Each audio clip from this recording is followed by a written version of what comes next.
Olá, primeiro ano. Então, dando continuidade aos nossos estudos, vamos continuar aí vendo sobre a Grécia, tá? Sobre o Império Grego.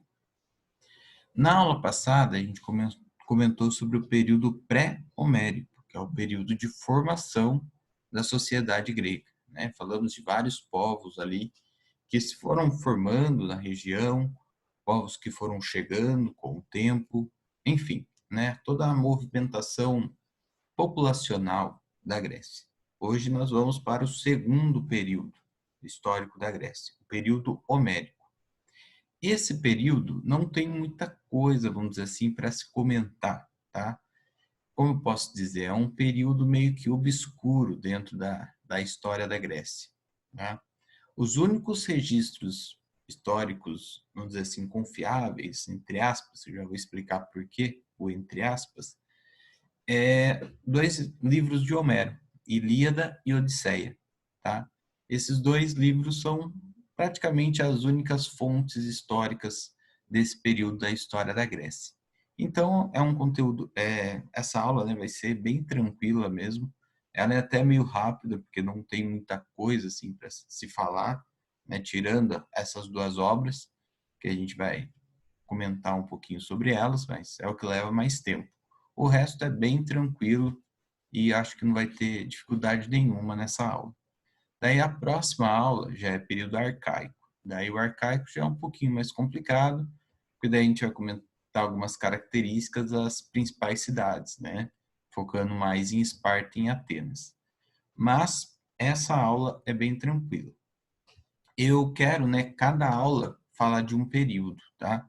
Então, por isso que nessa aula eu não vou falar sobre o período arcaico, eu vou deixar para falar na próxima semana, ok? Então, essa aula, como já disse, né, repetir, ela é bem tranquila, ela vai ser até meio que rápida, porque não tem muitas coisas, né, para se comentar. E daí eu vou deixar o mais pesado, vamos dizer assim, para a próxima aula, que é o período arcaico, ok? Então, sempre no começo eu vou deixar esse entre aspas, um calendário aí, né? Uma forma aí de vocês se encontrarem no tempo. Então, na aula passada foi o período pré-homérico, hoje vai ser o homérico, daí próxima aula arcaico, na outra aula o clássico, e para finalizar, na nossa quinta aula, né? Daí o helenístico, e daí a gente completa a história da Grécia, ok? Como eu falei na aula passada, a história da Grécia ela é bem densa, né? Ela é cheia de detalhes, e daí por isso que a gente divide ela em camadas, né? Vamos dizer assim, em períodos, melhor dizer. Então vamos começar. Então, período homérico, a gente vai falar sobre os dois livros Ilíada e Odisseia. As principais fontes de informações sobre esse período são os vestígios arqueológicos e os poemas atribuídos a Homero. Em Ilíada, sobre a Guerra de Troia, e Odisseia, que narra as aventuras do grego Ulisses. Tá? Por que eu disse fontes históricas, fontes científicas, entre aspas? Tá? Porque nem tudo que está presente, tanto em Ilíada quanto em Odisseia, são provados cientificamente, tá? Até o cavalo de Troia, a gente não sabe se aconteceu realmente, né? Até hoje nunca encontraram vestígios desse cavalo. Então, são registros históricos, mas que não podem ser considerados científicos e inquestionáveis, vamos dizer assim. Porque até hoje não tem nenhum vestígio desse cavalo, nenhuma fonte material, científica sobre a existência desse cavalo. E Odisseia, né, é pior ainda, vamos dizer assim, porque Odisseia aparece as sereias, aparecem os ciclopes, né, que são gigantes de um olho só, enfim, a história ela é cheia de fantasia. Porém, a gente não pode tirar elementos históricos, né, não podemos ignorar, na verdade, elementos históricos e elementos geográficos que aparecem nessas duas obras, tá? Várias coisas realmente existiram e ainda existem, né, na região da Grécia, que foi descrita por Ulisses, por Homero, desculpa. Ele colocou esses fatos mitológicos, vamos dizer assim, né? Características mitológicas, para dar um ar de aventura, né? Nas histórias, para não deixar algo muito científico, né? Muito, como posso dizer, muito, entre aspas, certinho, né? Sair um pouquinho ali da curva, colocar um monstro, colocar uma sereia, um ser mitológico para dar um ar de aventura mais na obra dele, ok? Então ali, né, a primeira imagem é do livro Ilíada, que narra a Guerra de Troia. Acho que a maioria aqui já conhece, né, a história do cavalo de Troia. Quem não conhece, tem um filme, né, muito bom, chama Troia, que conta bem essa passagem histórica. E tem a Odisseia, né, que narra as aventuras de Ulisses, que participou da Guerra de Troia, quando ele está voltando para sua esposa, né? Então ele está fazendo a viagem de volta após a Guerra de Troia. E daí no meio da viagem ele encontra vários monstros, vários seres mitológicos, vários problemas que ele deve resolver durante a viagem. A Odisseia tem filmes também, tá? O mais conhecido já é um filme bem antigo, com o mesmo nome, tá? Odisseia, mas esse eu não vou indicar, assim, porque sinceramente, nunca assisti, tá? Vi algumas partes, mas nunca assisti inteiro.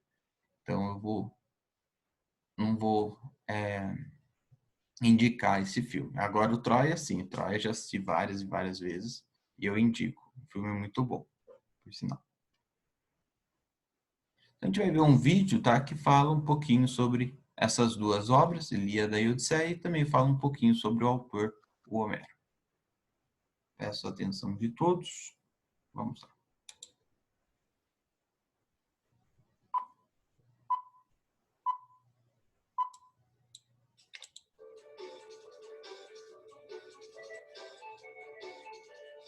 Existem duas histórias muito importantes que contêm a essência do espírito grego.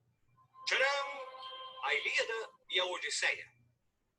Assim como alguns filmes ou livros são hoje muito populares, na Grécia Antiga, estas foram as histórias que todos contavam. Eram histórias épicas, com antigos guerreiros que usavam armaduras reluzentes e capacetes de bronze decorados com crinas de cavalo. Eles lutavam bravamente uns contra os outros pelo amor de uma bela dama. Obrigado. Eu sou Homero e não só criei as maiores histórias do meu tempo, mas também escrevi muitos poemas. Eu não sou demais. A Ilíada narra a história de uma famosa guerra, a Guerra de Troia. Ela durou 10 anos e começou com um concurso de beleza. Acontece que Paris, príncipe de Troia, foi nomeado um dos jurados para eleger a mais bela das deusas. Afrodite, que era a deusa do amor, estava muito ansiosa para vencer e prometeu a Paris que, se ela ganhasse, iria dar a ele o amor da mulher mais bela do mundo. Eu prometo a você a mais bonita do mundo, mas eu tenho que ganhar, tá? Como Afrodite ganhou, Paris se sentiu no direito de raptar Helena, a mais bela mulher da época. Mas o problema é que Helena era esposa de Menelau, o poderoso rei grego. Menelau ficou enfurecido e contou tudo a seu irmão, o poderosíssimo rei Agamenon, que ficou ainda mais irritado. Agamenon declarou guerra a Paris e aos troianos. Nessa guerra, heróis como Aquiles e Heitor tornaram-se figuras lendárias. Eles lutaram bravamente pela honra de seu povo e pela proteção de seus amigos. Outro herói que ficou famoso por conta da Guerra de Troia foi Ulisses. Ele era muito esperto e utilizava sua inteligência de uma forma muito especial. Foi ele que criou um incrível plano para vencer os troianos. Ulisses simulou uma retirada e deixou um enorme cavalo de madeira como presente junto às muralhas de Troia. Então, os ingênuos troianos levaram-no para dentro da cidade. E quando caiu a noite, os soldados gregos escondidos saíram de dentro do cavalo e tomaram Troia de surpresa. Assim terminou a guerra. Tudo graças a esse artifício inteligente de Ulisses, que deu a vitória aos gregos. Esta é a história da Ilíada e de como terminou a Guerra de Troia. Nossa próxima história é a Odisseia. Esse livro narra as aventuras de Ulisses, que demorou 10 anos para poder voltar à sua terra natal. Ulisses viveu aventuras incríveis. Lutou contra monstros marinhos, sereias sedutoras, gigantes de um olho só, bruxas malvadas e muitas outras peripécias. Vamos voltar um pouco para falar de quem escreveu essas duas histórias que são a base de toda a literatura ocidental. Bem, acredita-se que foram narradas pela mesma pessoa, Homero, um poeta cego. Infelizmente, ainda sabemos muito pouco sobre esse misterioso trovador, mas ele continua influenciando nossa forma de contar histórias há milhares de anos.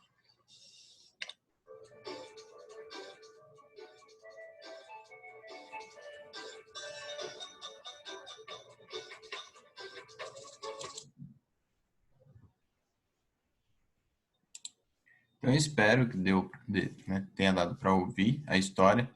Todos os vídeos que eu coloco aqui tem no YouTube, tá? Então, se caso ficou ruim o áudio, por algum motivo, às vezes não é muito alto mesmo o vídeo para passar do notebook para o PowerPoint, mas daí é só procurar no YouTube que tem o vídeo lá no YouTube, tá? Não é difícil encontrar, é só colocar Ilíada e Odisseia, história de Ilíada e Odisseia, vocês vão achar sem nenhum problema. Continuando. Durante esse período, a sociedade passou a se organizar em gênos, que eram grupos familiares ou clãs, comandados pelo pater, em geral, o homem mais velho. Com o crescimento populacional, a disputa por terras mais férteis deu início a conflitos entre os gênos, que, para se defender, uniam-se para aumentar sua força. Dessa união surgiam as frátrias, que, unidas, formavam as tribos, lideradas por um Baliseu, o rei supremo. Tá, aí tem um desenho, né, bem simples, mas que mostra muito bem essa evolução. Então, começou com os gênos, né, que no início, que eram as famílias, ok? Então, tinha lá gênos, família, e o líder era o pater. Daí, a união dos gênos formou as frátrias, tá? Então, vários gênos formam uma frátria. Com a união das frátrias, formaram as tribos. Então, várias frátrias formam uma tribo. E com a união das tribos, formaram as polis, que são as cidades. Tá? Então, vários gênos formam uma frátria, várias frátrias formam uma tribo, várias tribos unidas formam uma cidade, uma polis. Tá? Essa é a evolução da sociedade, né, das cidades gregas aí. A polis possuía uma união de várias tribos. Desculpa, ali faltou uma parte, tá? A polis possuía a união então de várias tribos, culminou no nascimento da cidade-estado grega, a polis, com uma estrutura própria, que passou por meio. Mas aqui a gente vai falar sobre a estrutura da polis, tá? Peço perdão aí pelo erro aí na hora de formatar, eu devo ter passado ou apagado uma parte. Mas basicamente a gente vai falar sobre a estrutura da polis, das cidades. Então, primeiro, a Acrópole, que era a parte alta da cidade, destinada aos templos e palácios e fontes. Tá? Então, era o local mais protegido da polis. Geralmente, né, a polis ela era cercada por uma muralha, e a Acrópole, que era a parte mais alta, geralmente ficava em cima de um morro mesmo, em cima de uma montanha, daí tinha sua própria muralha que cercava toda a Acrópole. Então, era o local mais protegido dentro da polis. A Ágora, que era a praça central, as cidades-estado, né, possuíam um espaço central público, utilizado para as discussões políticas e reuniões dos cidadãos. Tá? Então, na Ágora, que era a praça central, acontecia geralmente as discussões políticas, né, e também as discussões filosóficas. Geralmente, os filósofos da Grécia eles ficavam dando aulas, né, dentro da Ágora, e daí quem se interessava pelo assunto ou quem queria saber um pouco mais, parava e escutava o filósofo falar, tá? Então não era obrigatório, né? Não era um ensino obrigatório. Se interessava, você parava. Se não, continuava a andar e procurar alguém que estivesse falando algum assunto que te interessava. mas era o local onde tinha as trocas de informações, as trocas de conhecimento e tudo mais. A haste, que é o mercado, né? Sem muito o que falar. E os ginásios, que eram os gregos que exercitavam e praticavam o esporte, tá? Os ginásios dentro de Esparta, né, a gente vai ver, eram um dos locais mais importantes, por conta dessa, né, questão dos espartanos gostarem, né, da força física, gostar de praticar esportes, praticar arte da guerra e tudo mais, tá? Mas essas são a estrutura básica, né, das cidades gregas. Então temos lá a Acrópole, a Ágora, né, toda a sociedade aí que a gente viu, além dos gêneros, né, que é um pouquinho mais distante, daí aqui pode ser uma frátria, daí aqui pode ser considerado uma tribo, talvez, daí a união disso forma isso, enfim. Dá para ver também a evolução, né, até se chegar em uma grande cidade-estado. Daí cidade-estado eu vou explicar o que é mais a fundo na próxima aula. Ok? Então, por hoje é só, tá? Já havia comentado, era uma aula bem tranquila, uma aula bem compacta, né, vamos dizer assim, porque é um assunto bem tranquilo também. Daí, na próxima aula, o assunto fica um pouco mais denso. Então, até terça-feira que vem. Um abraço a todos.